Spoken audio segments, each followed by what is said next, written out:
face to face. Langsung ngentut lho. Lha kok kebablasan, Mas? Aduh dewa. Arep apane to rendene? Karepku tak pangku. Ya alon-alon. Ya alon ora gelem kasar malah aku diselentak kok. Ya didemek dipapakne iki lho. Aja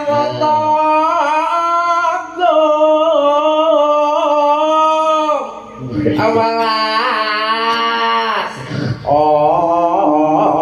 nomring wak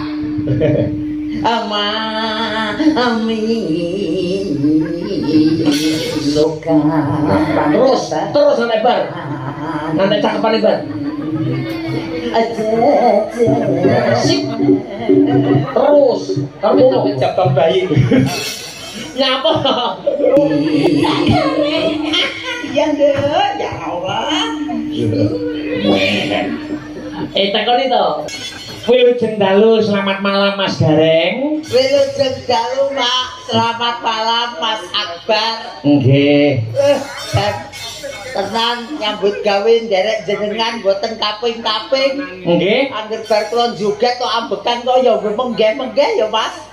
Lah nggih no ya sampeyan iki ya wis orane ngono ya wis mulai ngunduri tuwa. Iya. Leres Mas. Kula nggih ya diukeni tirakat. Nggih. Kados wonten ing dalemipun Rama Heru. Betul. Anggenipun kagungan hajat. Heeh. Sakuran mriku kitanan ingkang putranipun. Iya. Ikhlas lillahi taala kula dongakne muga-muga adikku sing wis bar tikitane sedaya manggih kawilujengan kebagas warasan selamat donya lan akhirat. Amin ya rabbal alamin. Kula dongakne dados putra ingkang saleh. Amin. Migunani tumraping nusa kelawan bangsa iso mikul dhuwur mendem jero apa ingkang dados idam-idamanipun tiyang sepuh kekalih, Mas. Amin ya rabbal alamin. Mboten duka mara saestu penontone ya wis meluwak. Amin. Kathah sanget. Nggih. Pamirsa mboten cekap teng mriki tenggene YouTube pun ribuan. Nggih. Kula dongakne kanca-kanca Astabrata manggih kawilujengan, sehat wal afiat.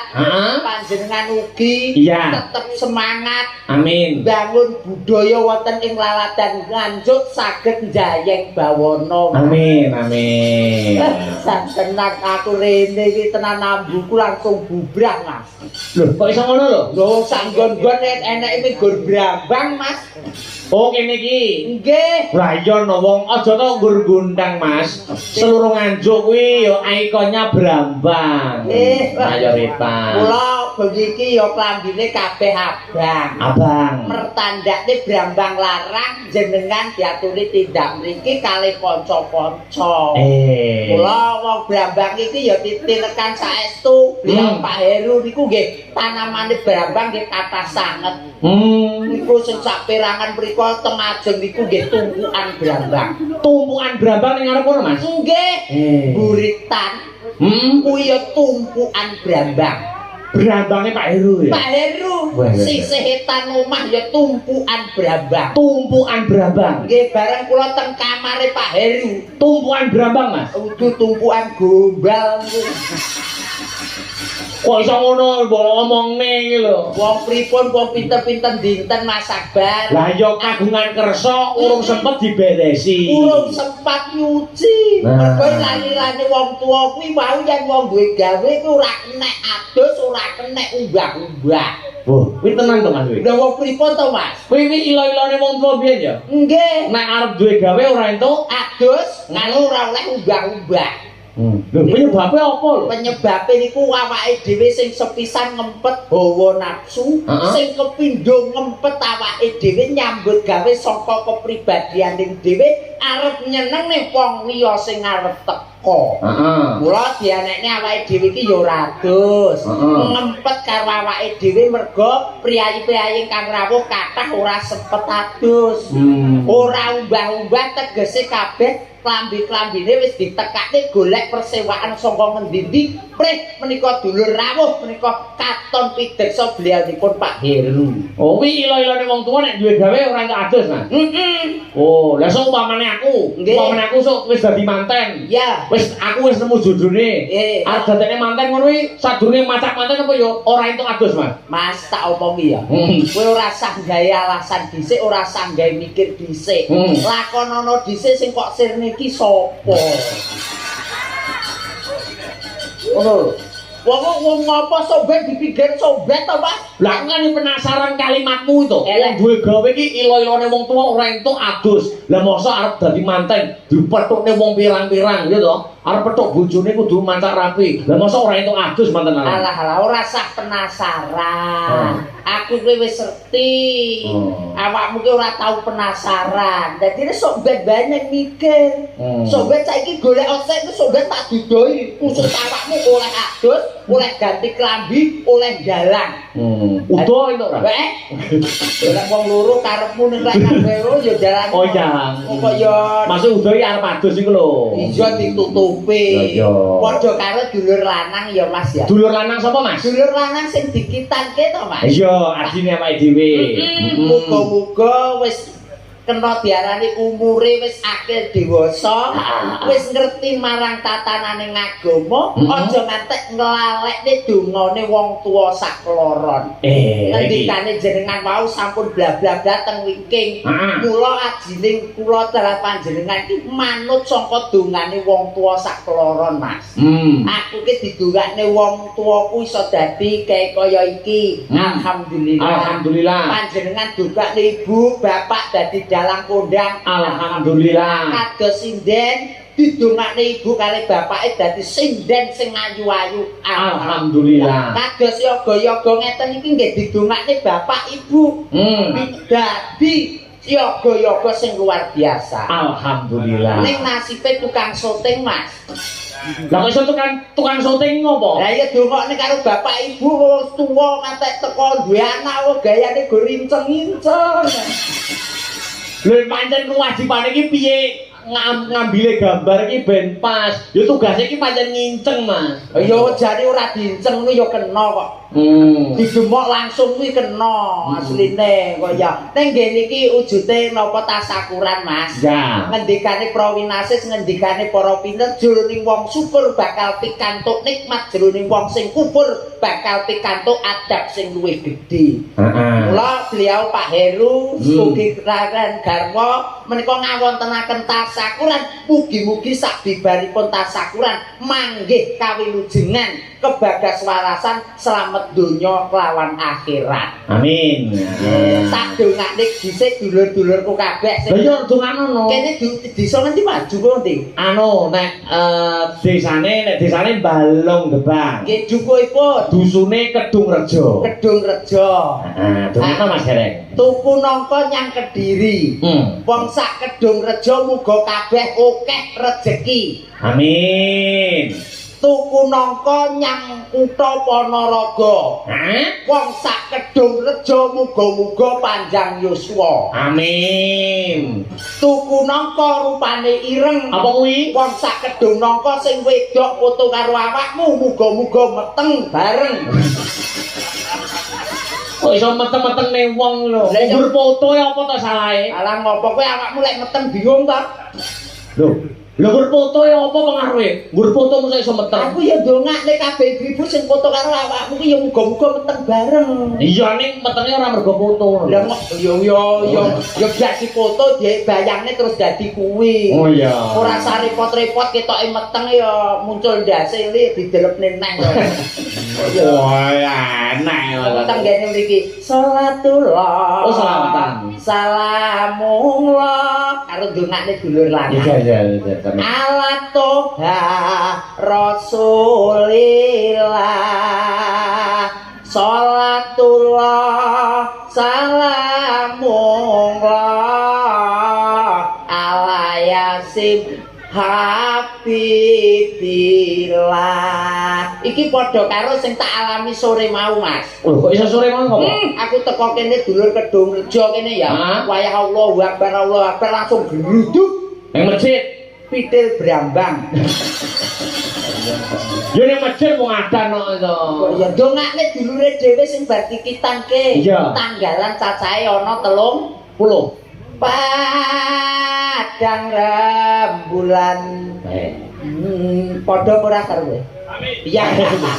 Aku ngerasa brate tenan ora ngati-ati aku nek kono dicekel tali gociku lho. Iki lho sing gawe kula. Padang rembulan.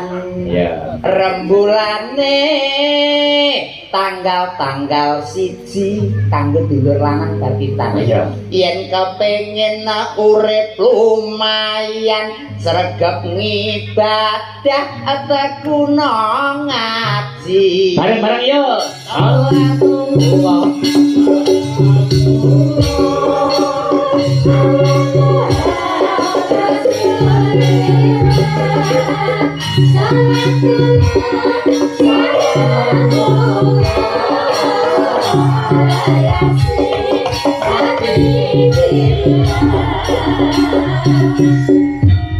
Tanggal 1 tekun ngibadah sregep ngaji. Padang rembulan Iya, rembulane tanggal loro. Yen kepengin urip lumayan sregep sinau ben aja bodho. Bareng-bareng salatullah.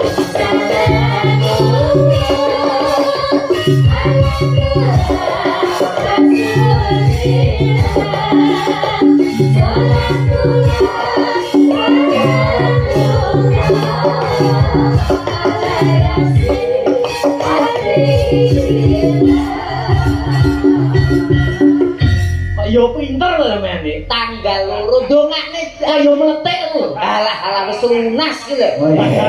Apa padang rembulan iya. Rembulan tanggal telu. Iya.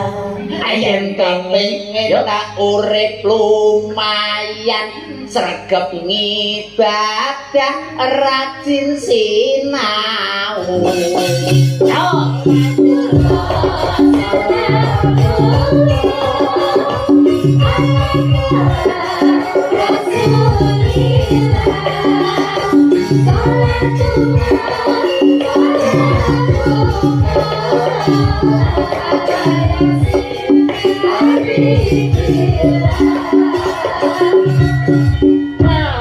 Padang rembulan rembulane tanggal papat.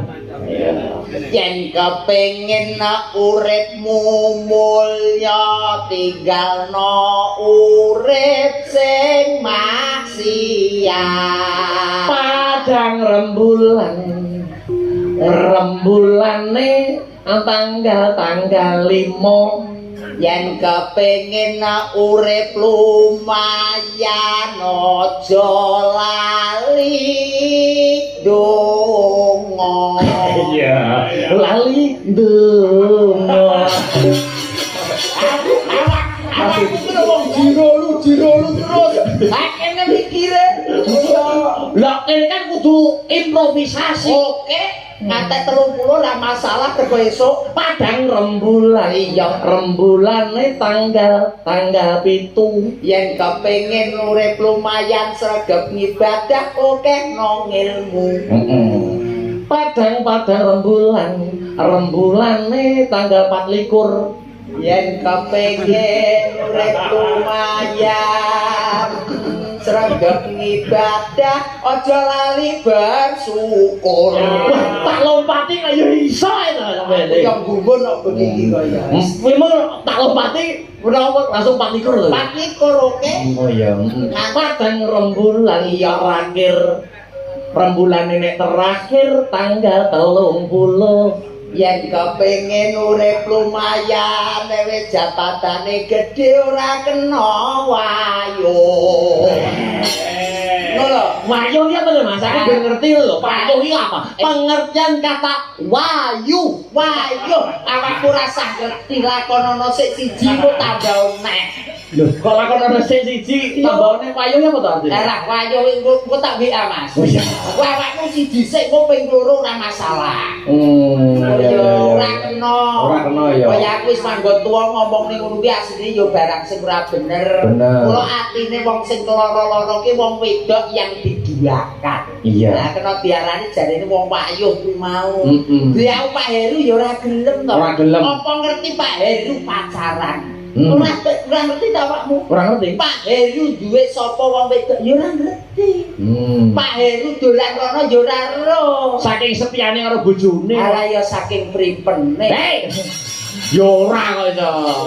Paling boten ditenggani Pak Dewan. Amin, Pak Pianto. Nggih, menika dijo panjenengan gurune jenengan. Ya bapak tuh Mas. Alhamdulillah muga-muga rezekine kathah lan barokah, Amin. panjang yuswa.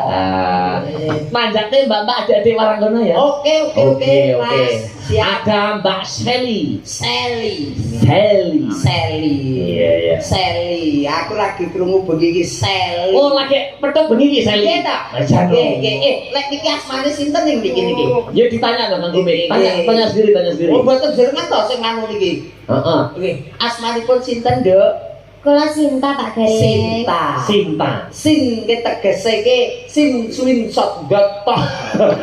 Apa kuwi sing wis sinau? Sin ke tegese dijukuk saka aksara Arab.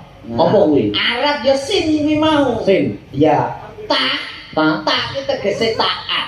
Heeh. Taat karo ngerti marang agama jenenge Sinta. Amin. Nggih, drete kodok rene.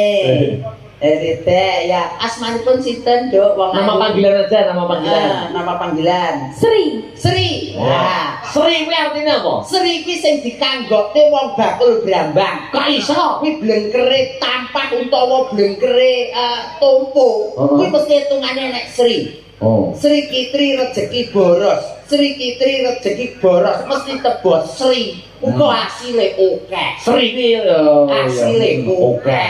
Rezekine oke. Rezekine akeh. Ana. Rodok rene. Nama panggilan? Namanya Neha. Neha. Ayo, Neha kuwi. Nek iki tegese nikmat. Nikmat. Ya. Ha. Harapan. Nikmatnya harapan. Dadine lek melenuk kaya ngono harapane ya nikmat. Iya. Sing Rodok rene. Namanya siapa? Aulia Pak De. Oh, biar we. Aulia. Au kita Ayo. au. Artinya apa? Au niku tegese gerok. Apa kuwi? Gerok au. Wis gerok. Kaya gerok iki lho. Au. Tegese liya, ki tegese wong liya. Kulino digeroki wong liya. Oh, digerek wong liya iki maknane piye artine? Artine ya seneng gungan to, Mas. Oh. Iki kabeh do gumek kabeh dadine Oh, saking gumune Mbak Aulia ngerti to. Au. Ngono ya. au. Oh, ya. Masuk. Iya, wes to malah kaya kire. Oh, ya aku. Iya, jejere. Siji. Itu saya Li. Ya. Namanya siapa? Kula Seli Cak Gareng. Sally. Mas, Pak Heru asmane putrane mau sinten? Lho, piye to? Mosok ora roh. Lali Putrane aku. Pak Heru Lali aku. sing ditetake? Lah, Yuwanendra Arya Testanto. Ya, iki lek Mbak Sinden namanya Mbak Sally. Seli. Sally. Nggih. Sel niku saka ibu. Terus Sing sel niku saka ibu. Nggih, Mbak Sally ta? Sel. Nggih, sing sel niki saking ibu. Lah nek Li Lah nggih, sel niku wau upamine niku nggih saking ibuipun. urun jeneng kok wong wedok. Wong wedok Kok ibuke iki. iya jenenge sel. Lah nek Line Mas. Lah nggih niki lek sel niku Mas. Kok mulek. Ya embo line bapak ya apa line tanggane. Hei. Ayo semua Lita, Mbak Selita, ayo. Hey.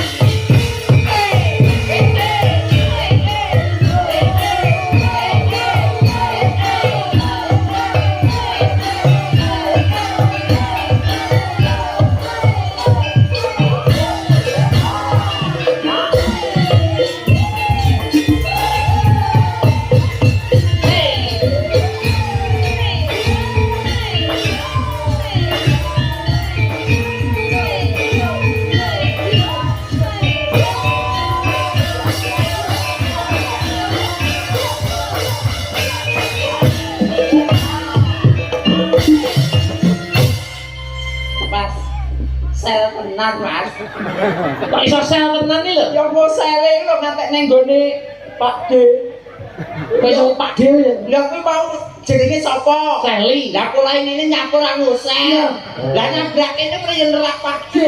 Lah, itu namanya blocking panggung Cak Gareng. Ya blocking ya Loh, akan blocking. panggungnya Asabrata ini luas. Eman-eman nek jogetnya mek dik kene tok, ya harus sampai sana. Jajal pisan kas. Pisan kas. Oke, ayo Mas rada apa? Yo. Ayo. Kok ya makne? Jaluk neh aku kok sele iki mau ketoke masuk kok. Ya, ayo, monggo Mas. Yo. Monggo, Mas. Yo.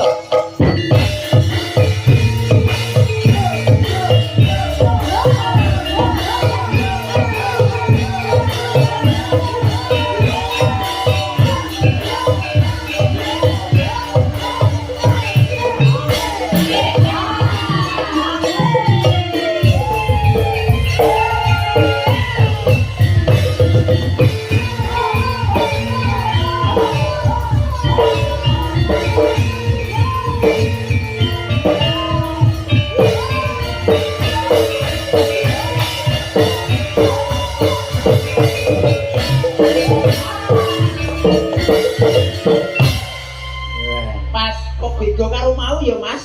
Lek mau ngusele ngliwati Pak D. Lha Lek iki sing ping pindho kok kaya layangan pedhot. Oh iya. kok iso layangan medhot iki lho? Lah ya pola iku. Lha iki lak menguasai panggung to, Ya, diratani Kan ya panggung. panggungnya tetok kono, Mas. Ya menguasai dong. Tapi ki ya wong wedok ki mundur kuwi aja nemen-nemen ngono lho. Lah terus kudune ya apa Cak Gareng aku iki? Paling ora jenenge wong wedok ki ya sing gandes luwes ya Mas ya. Oh, karepmu sing feminin. Paling ora ya mlakune gur ngene. Kaya beliau mbak-mbak niki lho. Kabeh munggah panggung trinyi lah. Lho tapi kan lagak-lagon lagu lagiane menungso ki dhewe-dhewe. Harpot dhewe-dhewe lho niki wau lho nggih nembe sepindhan derek Mas Akbar. Loh, kok iso sepisan dari Mas Akbar? Aku rong lahir wis mindeni aku kuwi. Mbak Seli niki awakmu rong lahir nyindeni. Wis mindeni aku. Ya Nah, Allah. berarti kula kudune jenengan contoni. Ya napa lek carane gandes luwes ngoten niku lho. Ya paling ora pake wong jenenge wong wedoke mlakune lah. Lah. Oh, ora jinjine barang. Lah. Heeh. Lah, ngono. Oke, boleh tak contoh jajal. Jajal siji, mulai. Ayo, siap sik, mlaku rono. Oh, ki mbok arahi sing feminin ngono to? Ayo. Aku. Posisi kaki seperti apa? Yo ngene jenenge wong wedok. Mlaku. Tangannya. Tangane yo wong wedok yo ngene. Heeh, yo jalan 1 2 perot. Perot. Perot. Perot. Perot. Perot. Wah, piye wis ini perung? Oh, nek ngeten iki kan nggih ketawis to, Mas. Heeh. Nek lek beda karo awakmu pambekmu mau. Awakmu bajare budal kaya awakmu mau piye mlakumu jajale piye kaya mau urung tak warai, jajal. Jajal. Jirun pun blong pun blong pun blong pun. Kayak luwih enak ngene jajal. Kayak luwih enak ngono. Mas, Piye? mosok yo penak pun blong. Lah mosok wong mlaku suarane pun blong lho. Kok yo nanjakne awakmu ki kok yo mlakune ngono iku kurang apik. Kurang apik. Luwih apik ya, Nduk ya. Nggih Cak Gareng. Mumpung awake dhewe nang gone Kedung Rejo. Rejo. Kedeng Reja. Acarane sunatan. Sunatan. Acarane sunatan sing disunat Pak Heru. Kok iso sing duwe omah lho. Lha sinten? Putrane. Oh putrane. Ngono. Menika putrane mau sing sampun munggah Cak Gareng. Iya. Jenengan pun pirsa napa dereng? Putrane Pak Heru ya? Nggih. Urung. Dereng. Urung. Aduh, duh, sampean kok kudu ro. Putrane Pak Heru jenengan ngerti. Semerang soalnya niku wau larene minggah mriki. Lihat anu bocah dhuwur apa, Dek? Lucu gemoy ngoten niku nggih Mas Akbar. Nggih, ya wis kaya aku lah.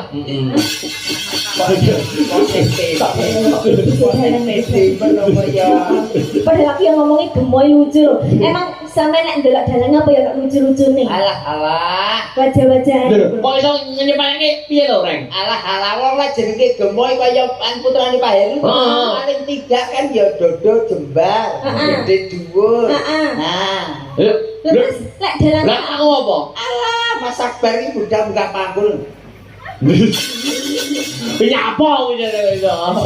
Kowe bukan dalang karepe. Kok cilike ndak umum kok ya. Mas, pangapunten sangat. Piye? Ki sowan dene Pak Heru. Nggih. Ki hajate kitana. Dungane apa? Kanggo putrane Pak Heru. Oh, sing penting lek kula dungane mesti apik-apik. Sinten wau asmanipun? Dek sinten? Dek Yuwanendra. Dek Yuwanendra.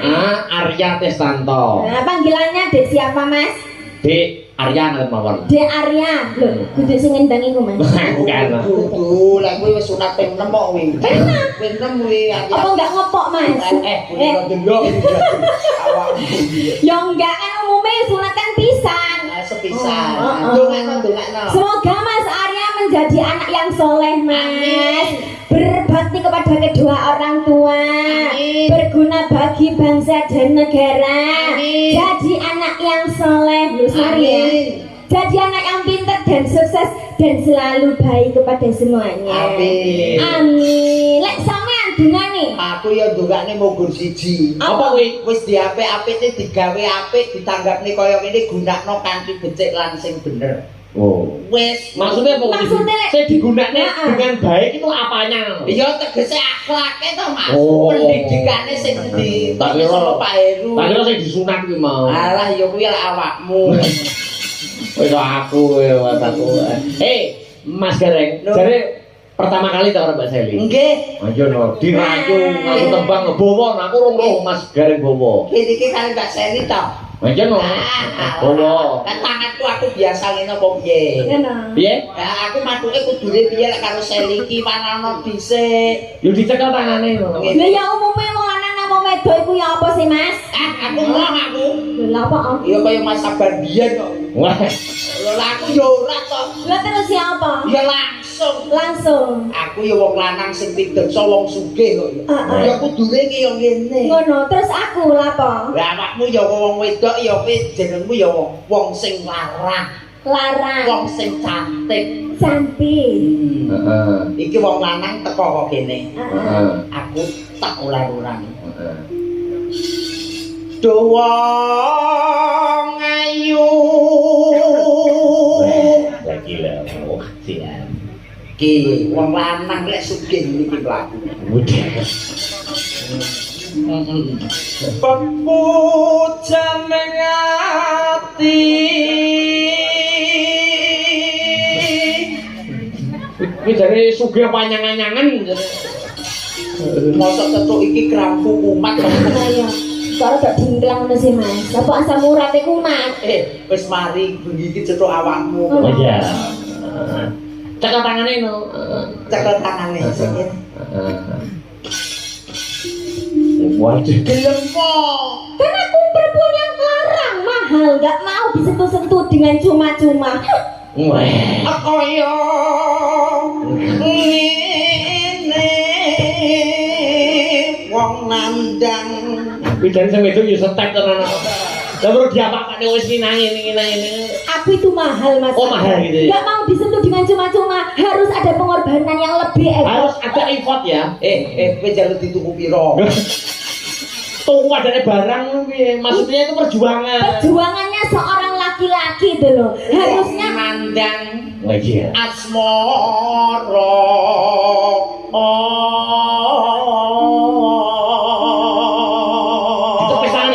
Tepis tangannya.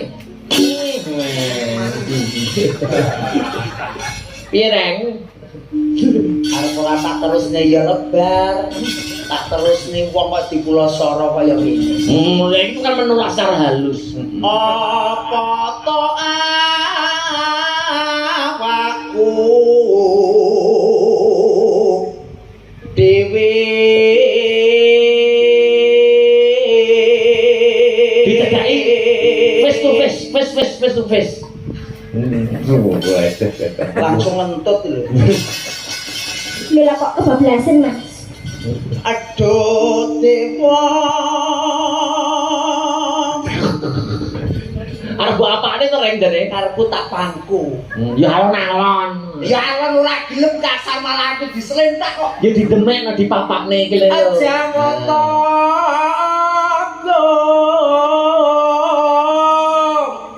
awalas nomring wak ami wis jane karo yang apa karo tas cilik tak coba udang lho. ya ora tak kudang iki ora tak gawe ngono masa gelem lho Mas. Tapi kok malah membuat aku terpikat Mas sama dia. Terpikatnya malah nek di udang. Kok kudu udang terus no, nembang terus karo udang terus. Besok Terus sampai bar. Nanti cakepane bar. Sip. Terus kamu jabang bayi. nyapa? Wong aku nyandhi sindel ayu kok malah kaya Ya tapi kan mau wedok iki senengane dhewe-dhewe ya. Bahagia aku Mas. Bahagia iki kayak ngono. Ndak, culit. Upamanira nakoda. Iya. Loh, bisa jegok lho. Guyu Mas. Oh, guyu ya. Iya. Tanpa prau sasak sarah ing jara tri. Iya ndek, ya Allah. Takoni to, so nek rabi jaluk anu ning ndi ngono. Bulan madu ning ndi? Sobat bulan madu ning ndi, Ndek? Aku mau jalan-jalan ke Emrik Mas. Aduh, gareng moro, Emrik ya moro gareng. Emrik roh ae aku. Endi Emrik? Tan timbangan kuwi Emrik. Amerika Serikat kok lho Mas. Ya Amrik sikat yo kono. Udah sikat to. Tekne Mas nggih. Iya no. Nyidam sari as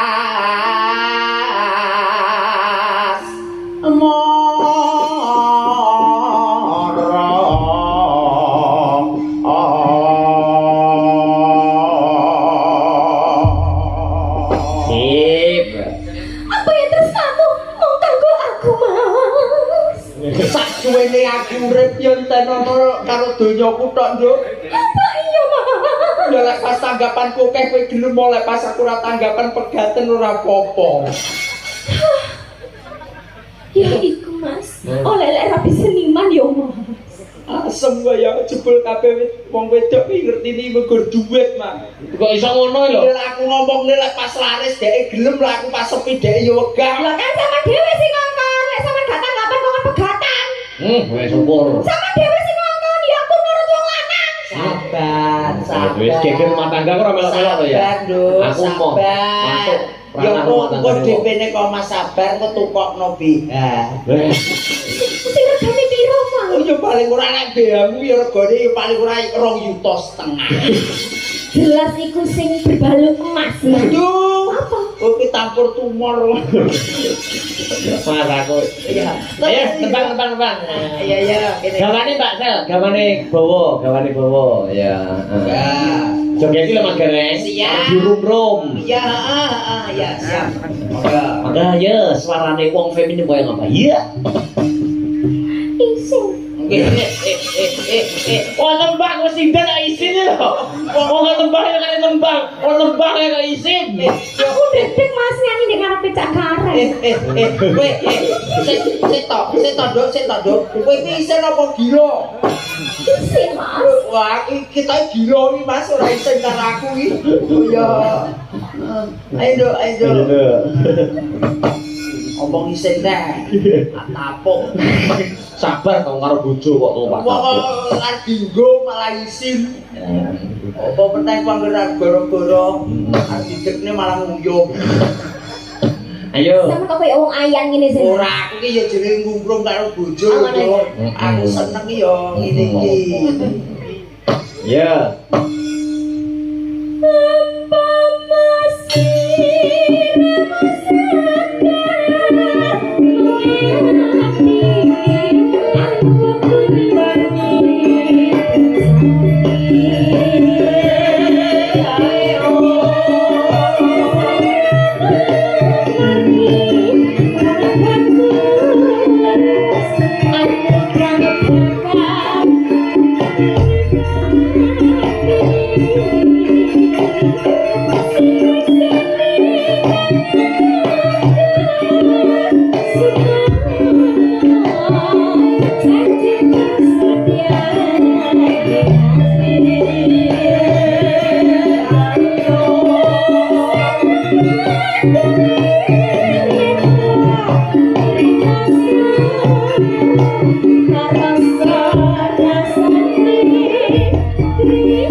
dereng.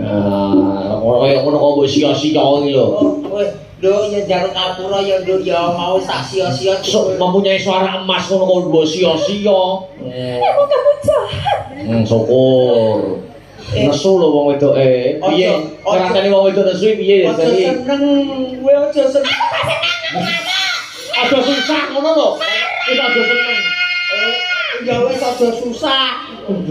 Wis aja seneng iki lho. Kok seneng wong wis raut mukane kaya ngene iki yo marah ngamuk. Ya ora apa-apa aku tak golekne neh. Golekno apa, Mas? Jamu. Jamu apa, Mas? Ya sore ngat. Apa kuwi? Sore diombe bengi dadi kawan. Iya, kuwi no. Ajare baca. Ya. Mataku.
Iya. Jantenan Mas. Energi ta? Energi. Oh iya. Tapi ning ngene iki kanggone wong lanang ya 3 dina nyuntik. Lah apa, Mas? Lah yo polaku lho, Dok. Ya golek bojo sing padha-padha energi. Nek musuhe sampean yo nyuntekne. Ya wis kono. Kono. Aku Mereka playing victim toh. Wong ngerti ngono nek ceblok-ceblok. Sakit, Mas, sakit. sing loro ndi? Sirahku, Mas. Oh ya wis kono tok ya penting tetep dhewe. Nek sing loro sirahe wis suwe jadi. Kalau liyane aku sing duduk. Terus aku tiba gak mau tolong. Tulungi no. Ya kene kok ngayu ya ngate. Aku kamu nodai, Mas, sakit semua loh ini. Mas Abdan, napa? Iki ate kaya jam 12 bengi ning HP e suara. Padane demit. Aku wis kono jajal nyanding kono dulur lanang kono. Yo tak nesek. Ayo. Dihabiskan dulu ya. Oke. Ya. Keringatku banyak. Ya Allah. Allah. Iso nganggo sepatu iki lho. Tak kira ki mau tisu. Kok kadung guguke wong lanang saking guguke kok. Lanang tidak pengertian yo saya. Pengertian. Iya, wis. Baik Mas. Heeh. Yuk. Yo. Aku